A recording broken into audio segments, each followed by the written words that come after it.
You are listening to Killer. This is case number 28, Jacob Evans. Lock your doors, bolt your windows, and turn off the lights. We're about to begin.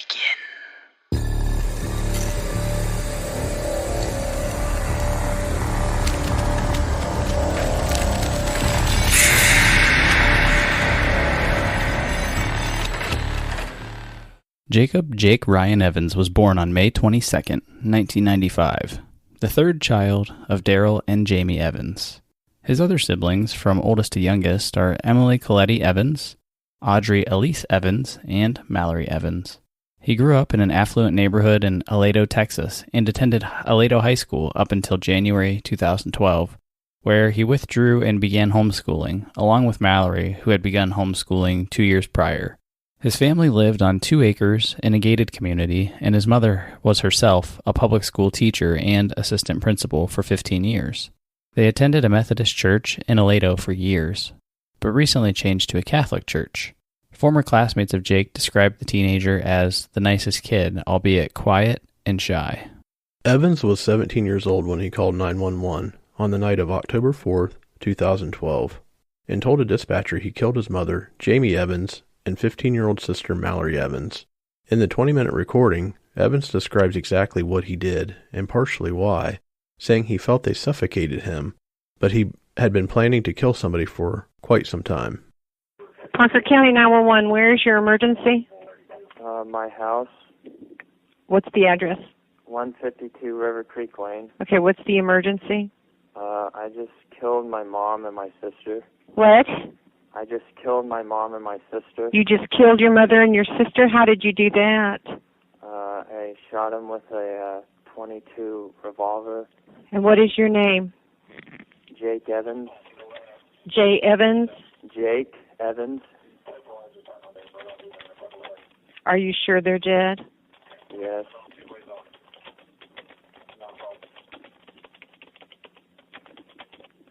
Okay. I want you to stay on the phone with me, okay? Are you all right? Yeah, I'm fine. Okay. Hold on just a minute. Where is the gun? It's on the kitchen counter. Okay. It's a .22? Yes. Okay. Hold on. Jake, hold on. Stay on the line with me, okay? All right. Jake? Yes. Are you on any kind of medication? No. Well, I've been going to the allergist a lot lately. Yeah. With my mom, but no, nothing other than that. Okay. How old are you? 17. You don't take any other kind of medication? I mean, other than like Zyrtec and like Advil and like Sudafed and stuff like that, for allergies and headaches. But yeah. No. Okay, do you, is there any reason that you were so angry at your mother and your sister? I don't know. I wasn't, it's weird. I wasn't even really angry with them. It just kind of happened. I've been kind of planning on killing for a while now. The two of them, or just anybody? Pretty much anybody. Why? I don't know. I don't really like people's kind of attitude. Right. I think they're very emotional. I don't know, verbally rude to each other and stuff like that. Right. And I don't know. It's okay. It's just my family. I don't know. They're just kind of really. I guess this is really selfish to say, but to me, I felt like they were just suffocating me in a way. I don't know. I think, obviously, I'm pretty, I guess, evil, but that's, whatever. Okay. Sorry. No, don't be sorry. It's all right. I'm listening. Okay, you have my undivided attention. Were your mom and sister in their beds? No. This is really gonna mess me up for this, in the future. see, my sister, I told my sister that my mom needed her. Mhm. She was in her room, and she came out of her room, and I shot her. She rolled down the stairs, and I shot her again. And then I went down and I shot my mom about maybe 3 or 4 times. But I'll never forget this. Okay, that's fine. My sister, she came down the stairs and she was screaming, and I was telling her that I'm sorry, but to just hold still. Mhm. That, I was just gonna make it go away, but she just kept on freaking out. But finally she fell down and I shot her in the head about probably 3 times. So they're both downstairs? Yes. Okay, where are you? In the kitchen. Okay. You're not sitting by the gun, are you? No, it's about like 10 or 15 feet away from That's all right. Where's your dad? He's out of town. Do you know where he is? Out of town? Washington, D.C. Okay. And for, I guess, future reference, I don't really want to see any of my family members, Mhm. like it and visiting or whatever. I don't know how it works or anything, but I just don't want any type of visitors. I don't want to see. Okay.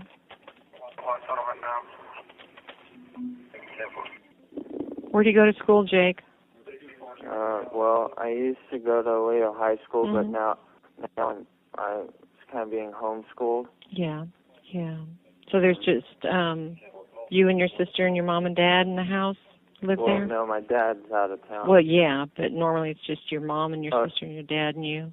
Yeah, and my grandpa and grandma, they live across the street, and my oldest sister, she lives with my grandparents, and I have another sister, and she's out in college. She was going to come out to visit us tomorrow. Okay. You don't want to hurt yourself, do you? I'm a little freaked out about guns now. Oh, sure. But you don't want to hurt yourself. I don't know. I definitely, I assure you, I definitely don't like myself, But I'm just so freaked out by guns now, and just to let you know, like, I hate the feeling of killing someone. I'm gonna be messed up. There are people that will help you. Oh God. Well, you just take a deep breath. We have deputies coming, and they're going to help you. We're here to help you, too, okay? We're going to help you. We're not going to hurt you, all right? I understand if y'all want to, No, we're not going to hurt you. We're there to help you, Jake. All right. All right, everybody thinks that, we want to do bad things, but we don't. We want to help people. Right or wrong, we want to help people. And we're going to help you. Okay? Do you understand that? Yeah. We're also here to help. Okay. Jake, where is the kitchen in the house? Is it the back of the house? Yeah, kind of to the back, I guess. Yeah. Okay. We're talking with our sergeant now. He's almost at your house. But what I'll probably ask you to do, Jake, is when he gets there, is turn your porch light on. All right. Okay. Okay. And what he'll probably do is ask you to come out. Okay. Okay. Okay. So you'll be all right. You're going to be all right. Okay? All right. Okay. I'm going to stay on the phone with you, though, and talk with you. That's okay. And you can talk to me. I'll listen. Is there anything you want to talk about? No, not really. Okay. What's your grandfather's or grandparents' last name? Stevens. Stevens? With a V or a PH? What's it? Stevens. Stavens. Okay. Okay. What's your grandpa's first name? Jim. Jim. And grandma? Diane. Diane. Is it a gated community? Is there a gate? Yes. Do you want the password? Yes, please. 3. Wrong radio. Okay. Do you have a driver's license? No. No driver's license? What's your date of birth, honey? 1995. Month? May. May. And the date? May 22nd. May 22nd, 1995? Mm-hmm. Okay. I'm sure you've got some preliminary notifications you have to make. If you wait till we're not on scene yet, and we'll let them know as soon as we get there. It's going to be all right. It really is, okay? All right. But I'm going to stay on the phone with you. They'll be there shortly. Won't be long now. That's your call. Yeah, just follow your protocol. Ours is we got to wait till we get on scene. Call 434. Can I get an offense? I'll clear when I get an opportunity. Hall 434 received. Hall 434, are you en route to the 12 to assist? I believe it is Parker. And until we get everything secure, I'll need the bodies, and then we'll 10-4. Jake, would you mind going to the front door and turning the porch light on, or any lights that you have outside? I turned them on. Okay. Hall 414, or correction, Hall 404, my caller has turned the front lights on for you. 10-4. 3414. I'm coming in from the Alito side. That's the closest side. It's going to be almost smack dab in the middle.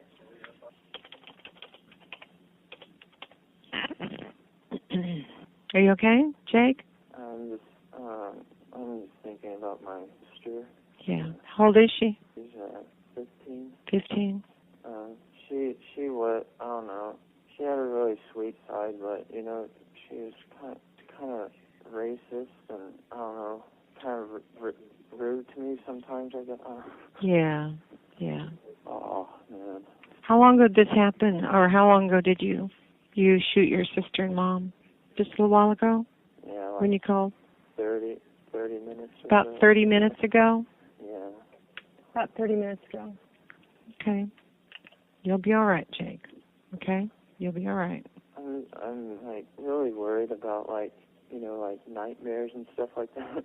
Are there any type of medication for that and stuff? Well, I think there is. I don't know. I'm not a doctor, but the justice system, and I'm sure your family will get you the support you need. I don't mean to sound like a wimp or anything, but this is wow.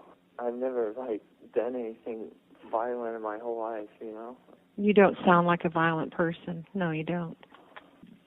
But there, help will be provided for you, medical and psychological. That'll be provided to you. Okay. So you don't have to worry about that right now. Take deep breaths for me, okay? You're doing fine. In through your nose and out through your mouth so you don't hyperventilate, okay? All right. And that'll slow down your heart rate, too. I'm sure it's just jumping all over in your chest. There you go. A couple more. Good. That sounds good. You sound a lot calmer right now. Just keep taking deep breaths, and it'll keep the anxiety down. Are there any cars in your driveway, Jake? No. No cars in the driveway? Okay. Deep breaths, honey. In through your nose, real deep. I just thought it'd be quick, I didn't want them to feel any pain. That's why I used the gun. Okay. But it was like everything went wrong. It's all right. Keep breathing for me. Okay, just in through your nose, real slow, out through your mouth. A couple more deep breaths for me. There you go. Real deep in, real slow and real deep. Jake, my officers are almost there. Would you be willing to walk out on your own? Yes. Yes? Yes. I guess I should tell, I forgot, before I called. Yes. The gun on the counter, for some reason, when I put it down, it was loaded, just to let y'all know. Okay, that's fine, as long as it's on the counter. Yeah, it's on the counter, I swear. All right, I believe you. Okay, they'll be there shortly, but I'll stay on the phone with you until, it's time for you to walk out. Okay? All right. Are you on your home phone? Yes. Is it cordless? Yes. Okay. Keep breathing. Keep breathing. You're doing good. What color's your house, Jake? Red brick? Yeah. Okay. Brick. Red brick? Okay. Okay. Okay, Jake, what I want you to do is, after we get through talking, I want you to put the phone down and leave it in the kitchen. You don't have to hang it up, okay? But I want you to walk outside, but when you're walking through the house and outside, stay visible. Don't hide behind any furniture. Open the front door. Do you have a glass screen door or a glass door, or just the front door? Just the front door. Okay. When you open the front door, step back, put your hands behind your head, and slowly walk outside, okay? Or I'm not behind your hand, but keep your hands up in the air. Just walk very slowly and walk outside, but keep your hands visible. All right, sweetie? All right. Okay. Go ahead and put the phone down and do it. And then just listen to what Sergeant Fletcher has to say. He's very appreciative that you're willing to come out on your own. He thinks that's great. All right? All right. And I'll talk to you later. Okay. All right, Thank you. You're welcome.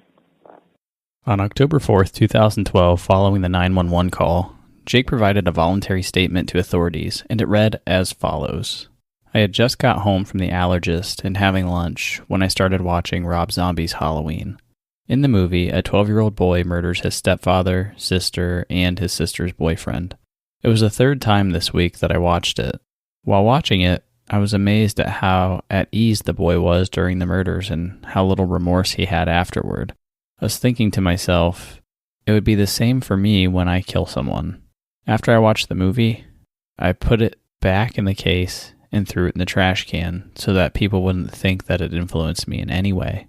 After that, I went outside to hit golf balls in the yard for about an hour. I went inside around 5:30 p.m. and just sat in the living room thinking about how I was going to kill my family.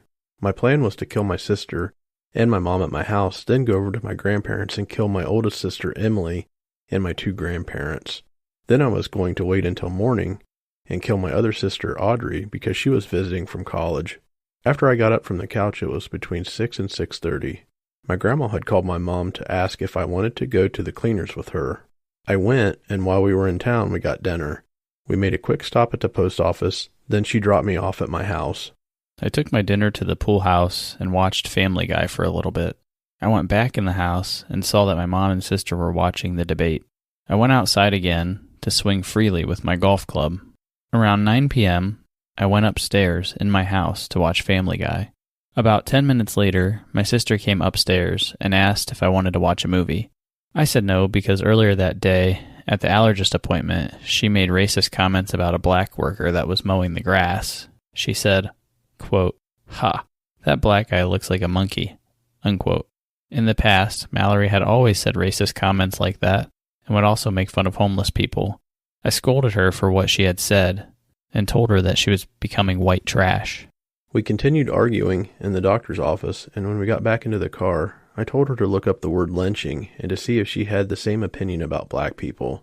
She then said she would never be a part of a lynching, but is still a racist. I then said that she makes me sick and called her a racist bitch. So that evening, after I told her that I didn't want to watch a movie, she went to her room, and I went downstairs to my parents' closet and got my dad's blue foldable knife. I went back upstairs and kept pacing back and forth, imagining killing Mallory.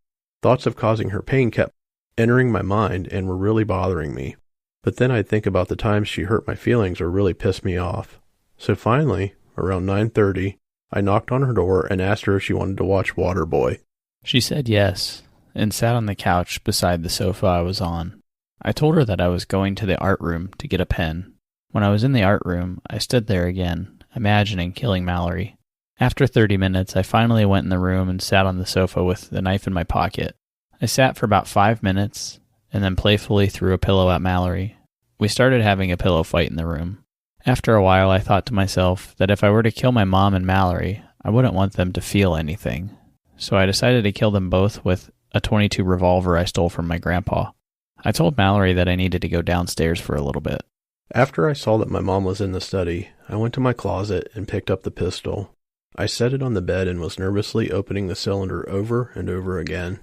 I then spent probably over an hour walking nervously around the house thinking how life will never be the same and how I would never see them again.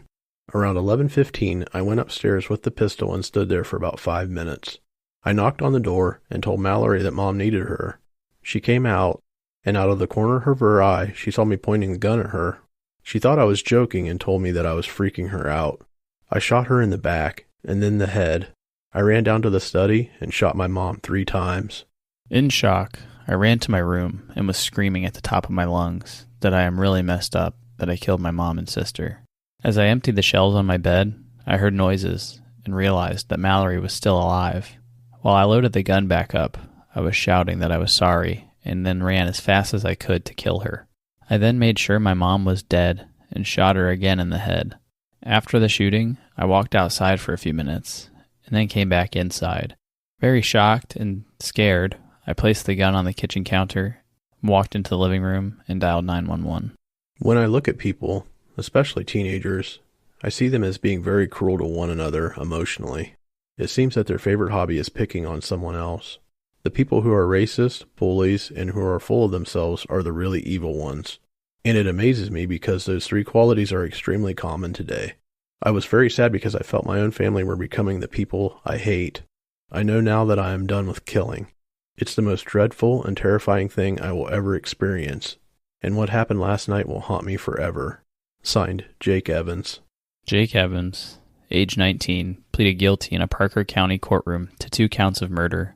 He was sentenced to 45 years on each count to run concurrently. A capital murder count included in this indictment was waived as part of the deal. In Texas, capital murder was only punishable by death or life in prison without parole. The United States Supreme Court ruled both unconstitutional because of Evans' age at the time. So in this case, we went through everything, and we're going to go back now and discuss in totality everything that had just happened and kind of walk through this as a class, if you will. So one of the things that stood out here was that how do you feel about Jake's mental status going from being in typical school to reverting back to homeschooling? Do you think that that played any part in the way that he was behaving? Do you feel like perhaps he became a homeschooler because he was having some angst at school and didn't want to deal with the people that he was with? It definitely sounded like he had issues with children of his age at the time. That could have been part of the reason why he was homeschooled. And this is a note that I wanted to talk about that stood out in several of the articles that I read about Jake and what happened during this case. And some of the media outlets kept referring to him as being homeschooled along with his sister. And I just found it interesting that it felt like they were implying that this was indeed a factor of why this happened. Maybe he had mental issues that his parents, I don't know if they refused to seek treatment and just pulled him out and thought, we'll take care of Jake. We'll teach him at school, or teach him at home, I'm sorry, because his mother was a public school teacher and assistant principal. So she was obviously educated enough to do so. Yeah, what I find interesting in all of that is being that his mom is a public school teacher / assistant principal, the fact that 2 of her kids are homeschooled is a little strange to me. So are they behaviorally unfit to be in school, or do you know what I mean? Like what's the driver to send your kids home for homeschooling when you yourself work in a public school? You would think that the parent, in this case being a teacher, would be all for her kids being in the public school system. Yeah, I totally agree. It's strange circumstance for sure. Maybe Jake's parents knew that he was having issues, or maybe had some mental issues. I didn't come across any information to put behind that, but maybe they thought that they could take care of him better at home and keep him out of the public school system. But I know exactly what you're saying. With his mom being a school teacher for 15 years and assistant principal, those are usually the type of people that really promote the local school system and want to see, kids thrive in that environment. Yeah, exactly. I mean, you would expect her to be an advocate of public school. So to send 2 of her kids home for homeschooling, like, what does that say about how they were as kids? Were they just, a handful or mentally unfit? And she felt like it'd be best if they remained at home because they couldn't handle regular school. And adjacent to that, what about, so when we're reading his statement, like, how loaded is this family? What does their dad do for a living? They have an art room, a pool house, and a study. This sounds like the typical teenage angst of a kid who has everything you could ever ask for, but doesn't appreciate it at all. Yeah, exactly. And while looking for information around the circumstances of what happened here, I did come across pictures of their home and the crime scene. And yes, I didn't find exactly what Jake's dad did for a living, but they were very affluent. It was a very nice neighborhood, a very nice home. And one of those things where he talks about watching Family Guy and then going out back and hitting golf balls in the yard at the pool, taking his dinner to the pool house. I don't know a lot of people that have a pool house. As a matter of fact, I only know one person that has a pool house at their place. But yeah, I mean, maybe the environment he was raised in too isolated him as well. I mean, maybe that contributed to his mental status as well. Yeah, I thought it was an interesting little tidbit you'd hear tossed in here and there, or just like little things like that he was throwing into a statement. And just how it seems just on the surface how privileged he probably was. You know, his dad's in Washington, D.C., assuming that's on business of some kind. I don't know what his father did exactly. But yeah, it just seems like, you know, he had anything that he could have ever wanted or needed, and something set him off. So what actually set him off is the question. He claims that he was watching the Halloween movie, Rob Zombie's version, which blows, by the way. And that's the movie that got him thinking about killing his family, because in the movie, young Michael Myers just kills his family so matter of fact. I think he clearly missed the point of that. But, you know, what did you think of that when he was bringing that up and kind of referring to that as his initial inspiration for committing the murders? I feel like his notion to kill his family probably was something that was in the back of his mind before he watched the movie. It kind of feels weird that they tied this movie into his motive. I mean, it's the age-old question. Do horror movies, do violent video games, do things of that nature make people do these bad things? I mean, it's the age-old question. It's been around for a long time. I don't know. I'm sure it contributed to it.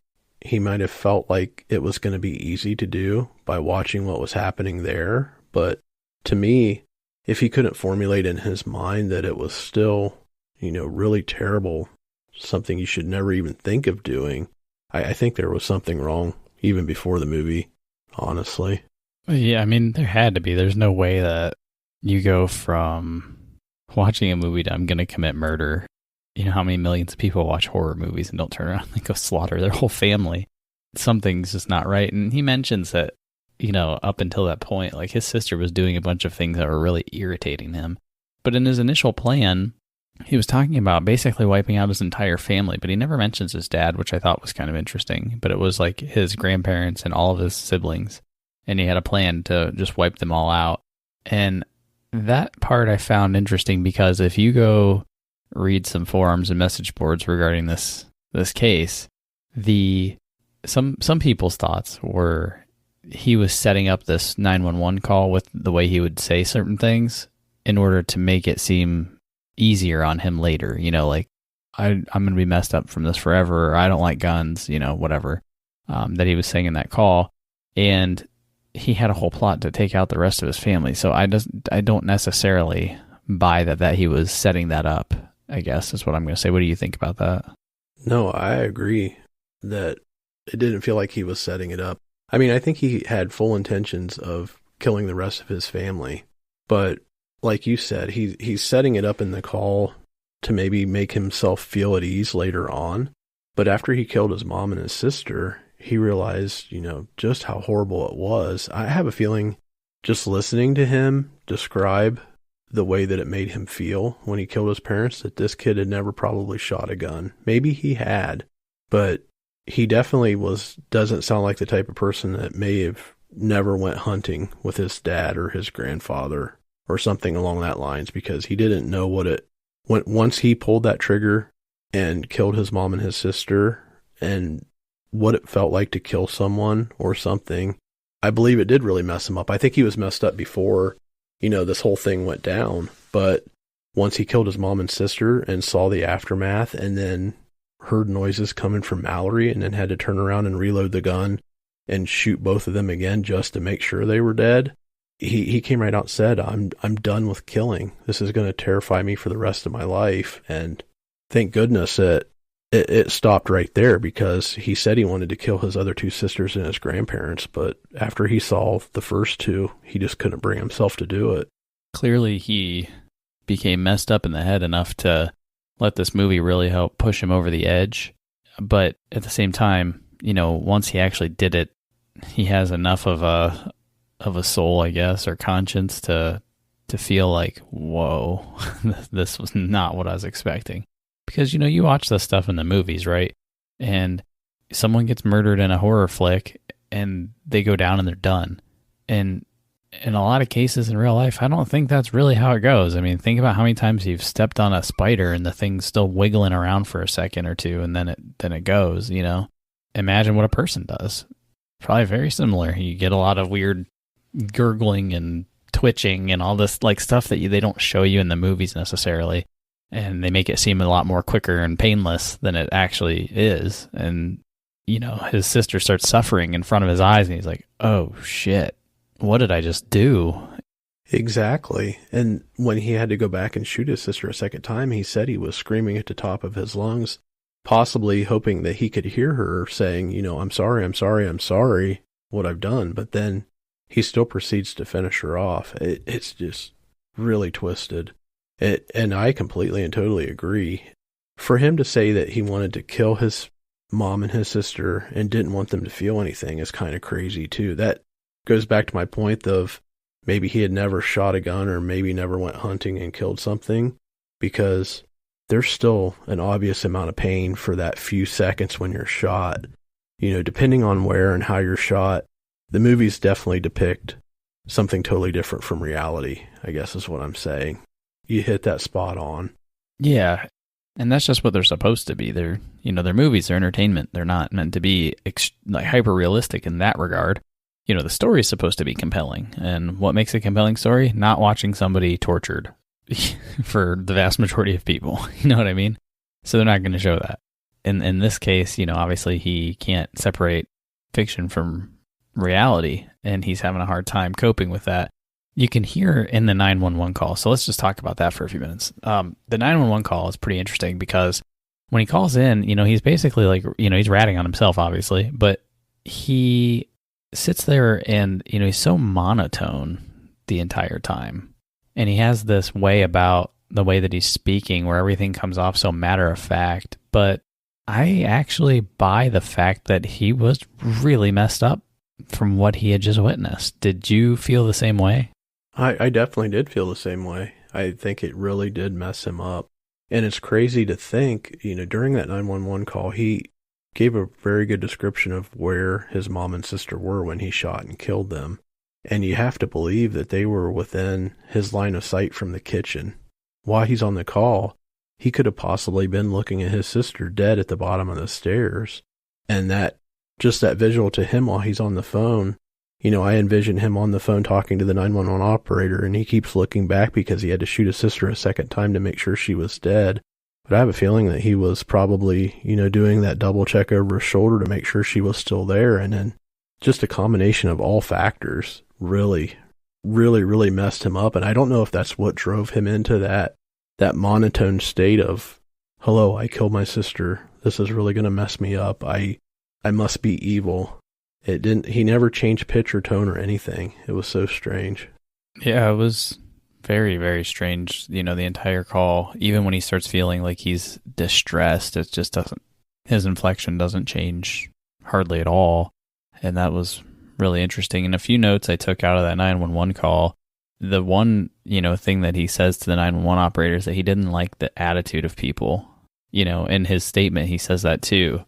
And it seems like, he was getting upset over the way that certain people were acting or treating people. And he specifically mentioned, his sister being racist or sounding racist. And then he mentioned too, in the statement, I believe, that his family was watching the debates. So this was 2012, if I have this correct, right? Correct. Yes, it was 2012. So we were in the midst of a presidential election cycle, And, you could easily see how correlate it to today. I mean, I don't feel like the noise was quite as high. It's always high, but there was still, a lot going on in the background of this where I could see how if you're not able to clearly separate fact from fiction and all of this is the backdrop that's going on, I can clearly see how you're not able to cope with it. It can be very stressful if you let it. And it sounds like his family was engaged in politics a little bit, at least enough to watch the debates. And his sister's out there making racial comments. And I believe at the time Obama was running for his second term, and there was a little bit of that going on as the backdrop to everything. I can just see where you could be inundated with media that doesn't necessarily line up to your beliefs, and it gets under your skin. Like I can see that taking place in this setting. And I think that's something that I haven't read anywhere else, but I feel like may have started to spin the cogs in his brain in this direction. It's very easy for people to get disgusted politically and then lash out if you're not mentally stable. Right. And then you throw in all of the, his feelings on the racial side of things. It just makes it even that much worse for someone. He obviously thought higher of people in some regards, but really disliked the fact that people were, just so mean to each other. I don't know how else to say it. But then in turn, you turn around and think, well, this kid just killed his mom and sister. So, I mean, you're talking about the highest form of evil when you resort to killing someone, especially your family. It's no less of a crime if you go out and kill a complete stranger than your family. But to me, I don't know, maybe I'm off base here, but maybe it feels a little bit more, it's definitely more personal. It totally is. It's an intimate crime when you kill someone you've talked to this person, their thoughts, their feelings, you know them. There's just a lot more that goes into that than in a typical situation. So I do find that a little bit interesting in the sense that, he chose to murder people and he picked his own family. So I don't know what that says about his family. Were they that bad, or was he just that crazy, or a little bit of both? I don't know. Thought that was kind of interesting. He mentions in that call that he felt suffocated by his family. So I don't know what that means. Obviously I know what it means, but what did it mean in his mind? What was suffocating him? And he obviously, from the notes that you took on the 911 call, he obviously doesn't want to face the rest of his family for what he's done, because he comes right out and says, for future reference, I don't want any visitors in prison. So he doesn't want to face his father and his other two sisters and possibly his grandparents or anyone else in his family based on what he had done. And maybe the rest of his family were smothering him. I don't know. It's the interesting side of this case would be to find some of the psychological evaluations that I'm sure have happened since he's been arrested and now in prison. This was in 2012. And you mentioned that I think he got 2 45-year concurrent sentences since they couldn't, give him the death sentences. He was a teenager when the crimes happened, but I would love to read his mental status and some of the notes around that if we could find them. Yeah, those ones are usually pretty highly guarded. You're not getting those. But yeah, it's interesting just that, he went on this whole rampage, and then the moment he calls 911, minutes after it happened, he's just in this state of I don't want anyone to talk to me. I don't want to talk about it. I don't want them to come visit me. He obviously feels so guilty and feels so much remorse for what he had done that he's not wanting to face his family face to face at this point because he's embarrassed of his actions. And he should be.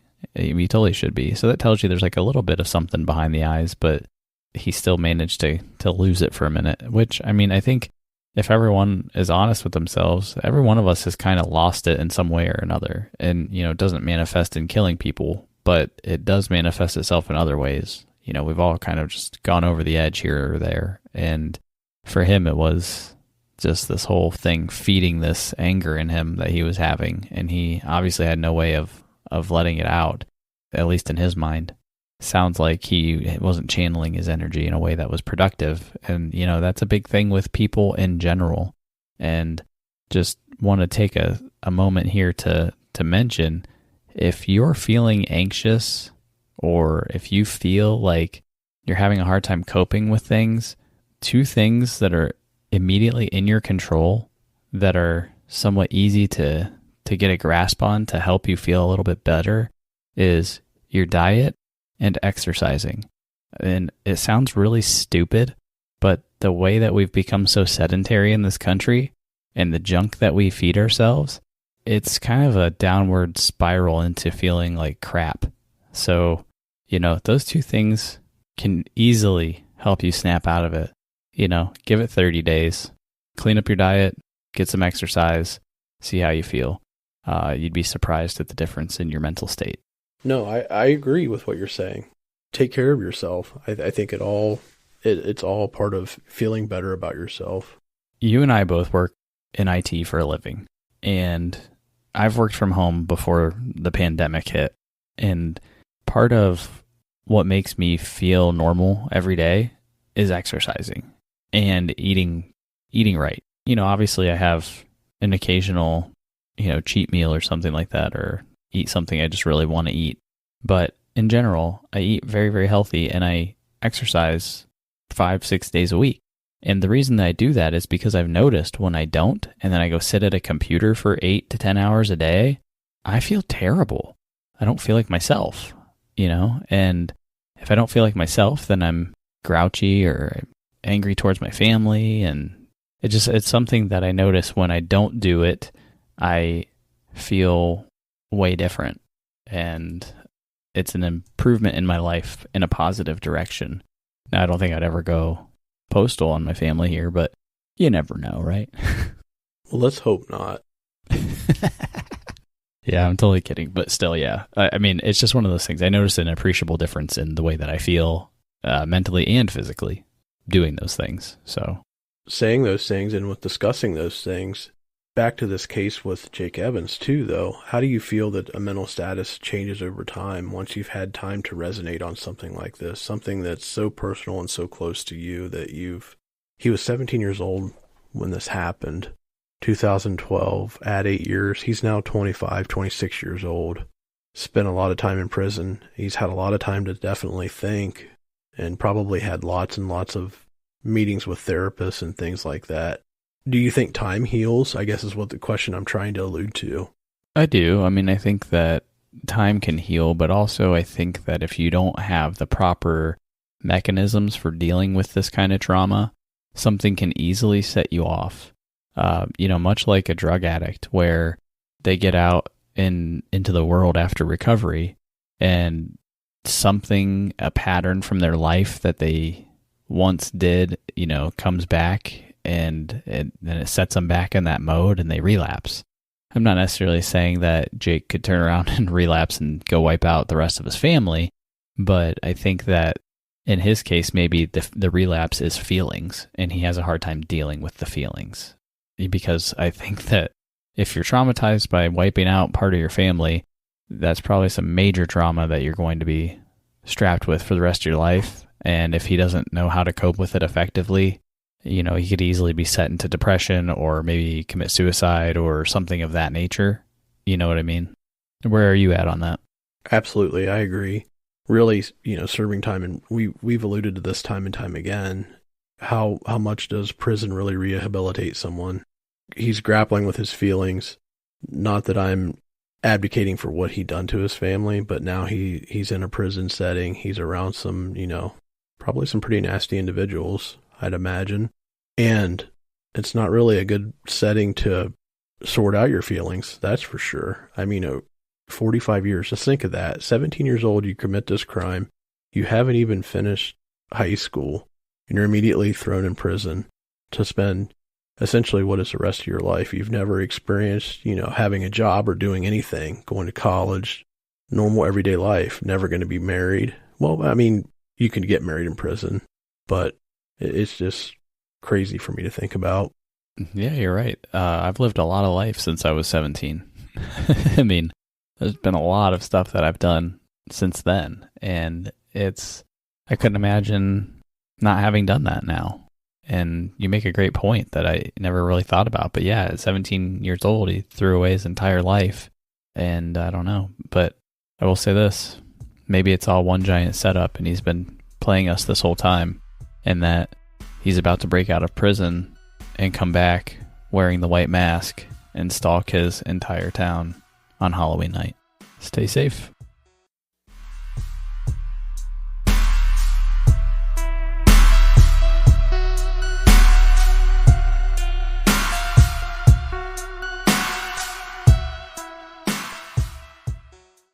All right, man. So what have you been working on in the quarantine? I know you've been stuck in your garage for a few weeks, or a few days, I should say. Yeah, I spent probably the better part of 4 days working on my car. Just stuff that needed to be done that I put off for a while. For those obviously not very many people listening know us that well personally, but working in the garage and just tinkering around with stuff is something I really enjoy. So I finally got it done after 4 days of bruised knuckles, sore muscles, achy back. I'm still feeling it today. It literally, my fingers and my wrists are so sore, dude, from pulling on a wrench that it hurts to type on my keyboard. Oh, I bet. Yeah. You kept texting me and telling me what you were up to, and I said, yeah, I'm out on that. I don't have the patience for that stuff. Not at that level. You were basically tearing apart the whole front end of a car and putting it back together, which A, I don't know how to do. B, I'm sure I could figure it out on YouTube, but don't want to. And C, I would just get frustrated. Spending 4 days working on a car would just irritate the hell out of me. Yeah, it was definitely irritating and stressful, but it's done now. All is well. My little car feels like a new car driving down the road now. So, but this is a good chance to say kudos to those people that do that for a living, because as I said, I like to do that kind of stuff and tinker around, but it's not something that I would want to do as a career. No, not at all. And, that's the thing, like, I respect the hell out of those kind of people. I really enjoy that kind of stuff, but the problem that I have for me is I'm just not patient enough to want to deal with it, because the thing is, something always breaks right when I need to use it or need to do something, or there's something else and I'm trying to just get it done real quick, and then I feel like this pressure to be done, and then it always takes like 10 times longer to fix it than you thought it would. And that's the part that frustrates me. It's not the actual physical manual labor part of it. It's more like the process around it and external forces that always irritates me. Yeah, for sure. But back to what we were talking about at the end of that case there, where you said that, diet and, exercise are two things that make you feel better about day to day. This quarantine has languished on so long at this point where, we're staying at home. We're going through the routine. Every day just feels like the same, get the kids up, make sure they get their online schoolwork done, make sure I'm getting my work done. I seriously felt like I was getting into a gigantic rut. And that 4 days of going out in the garage, I took 2 days off of work. I rolled 2 days of the weekend into the first 2 days of the week. But going out in the garage, I actually, at some point it felt pretty good just to get away from the keyboard, get away from the computer, get away from conference calls every day, get away from my normal routine, and just go out there and work on the car by myself. My son helped me quite a bit. He didn't help me quite a bit, but from the aspect of, just coming out there and watching me and hey, being my gopher, essentially, it felt pretty good. Oh, yeah. That's the thing. Like, if you can schedule your life around like one of those kind of projects, I feel the same way. Like, there's been several times I've stopped and done like a home renovation project where I took days off work, knew I was going to do it, planned it out. I love that. That's fine. It's a great break from the day to day. It's when it comes up unexpectedly and it intrudes on everything else. And then you're like putting in extra hours trying to, get something done, and you're stressing out about like just finishing it and being done with it. Like, that's the part that frustrates me, because as you know, you took possession of an old mower of mine. That mower and I were not friends. That thing would break on me literally every fucking time I needed to mow the grass. And I just got sick and tired of having to fix it every time. And I put a lot of Band-Aids on it because I knew the mower came with the home that I purchased, back then. And it was a decent mower, but eventually like we moved on to another home and it has a huge yard, and I needed something bigger to mow with than what I had. And I was like, okay, I'm just going to keep the Band-Aid on this thing. I'm not going to really put all the effort into really fixing it because, you know, I could have. I just didn't really want to. And then you took it over. Are you still using that thing? Oh, yeah, absolutely. I whipped that bad boy into shape. Yeah, good. See, it needed to go to a good home. So I'm glad you took it over and maintained it because I was getting pissed off at it. I wanted to kick that fucking thing every time I got on it. Oh, yeah. It started out that way for me when I got it from you. You were forthright and said, this thing is just one thing after another. It's really pissing me off. So I just started with the little things and, went over it real well. And then it was the same way for me. I thought it was cursed for a moment. I would mow the grass, something would break. I'm like, oh shit, I just fixed this. Now this is wrong.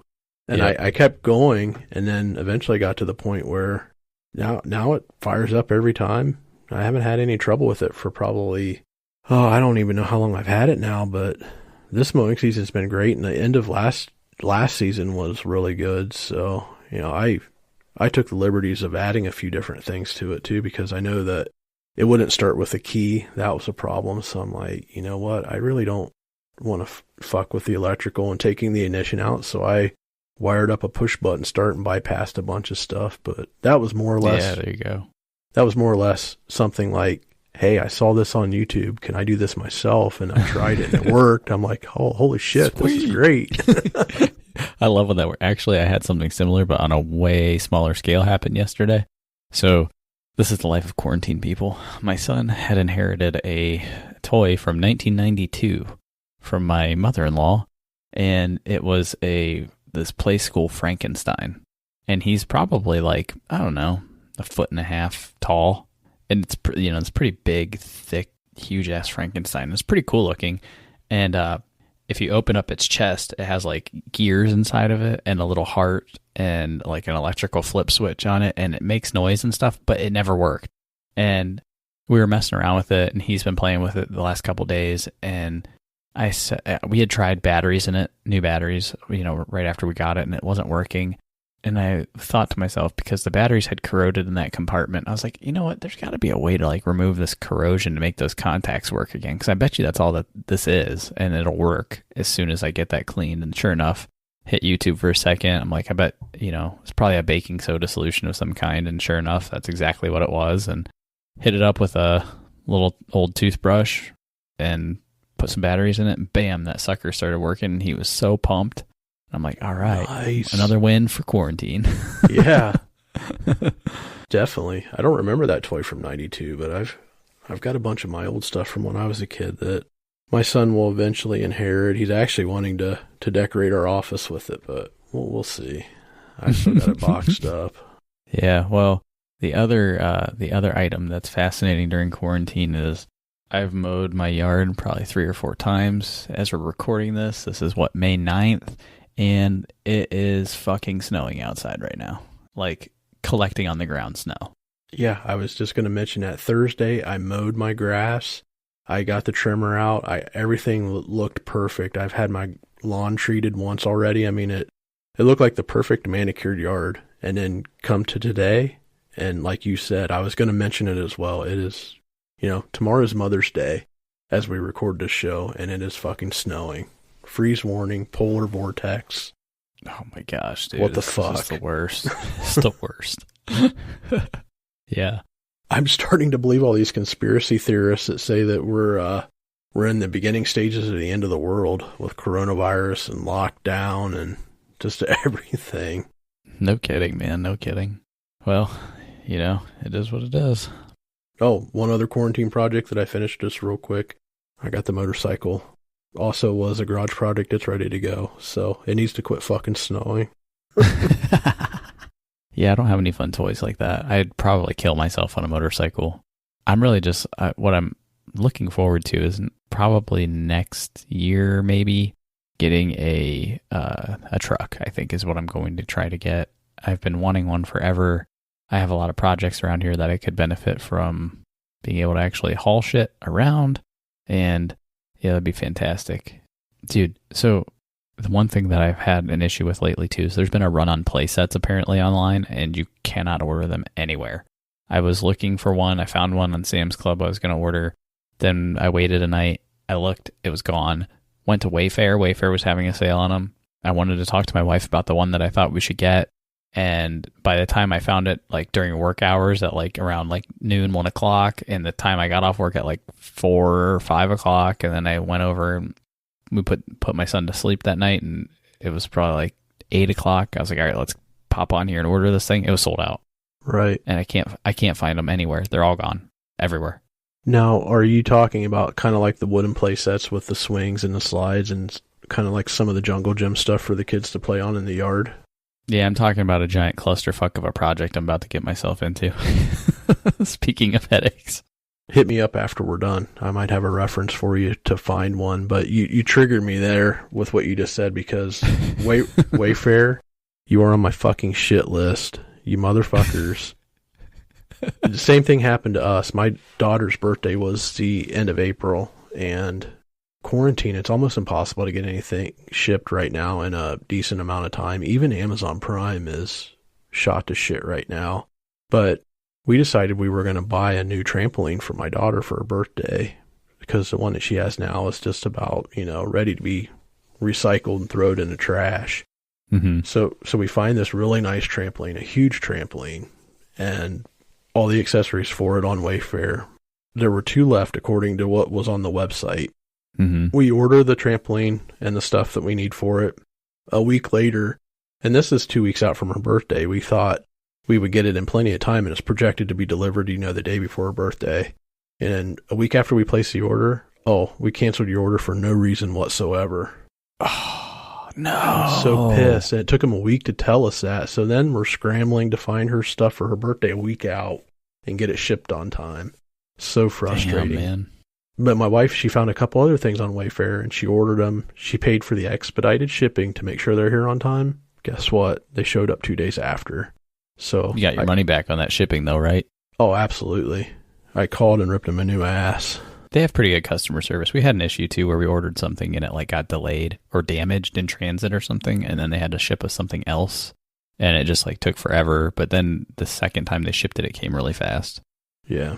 I don't know. That triggered me when you said Wayfair. I'm like, ooh, damn you.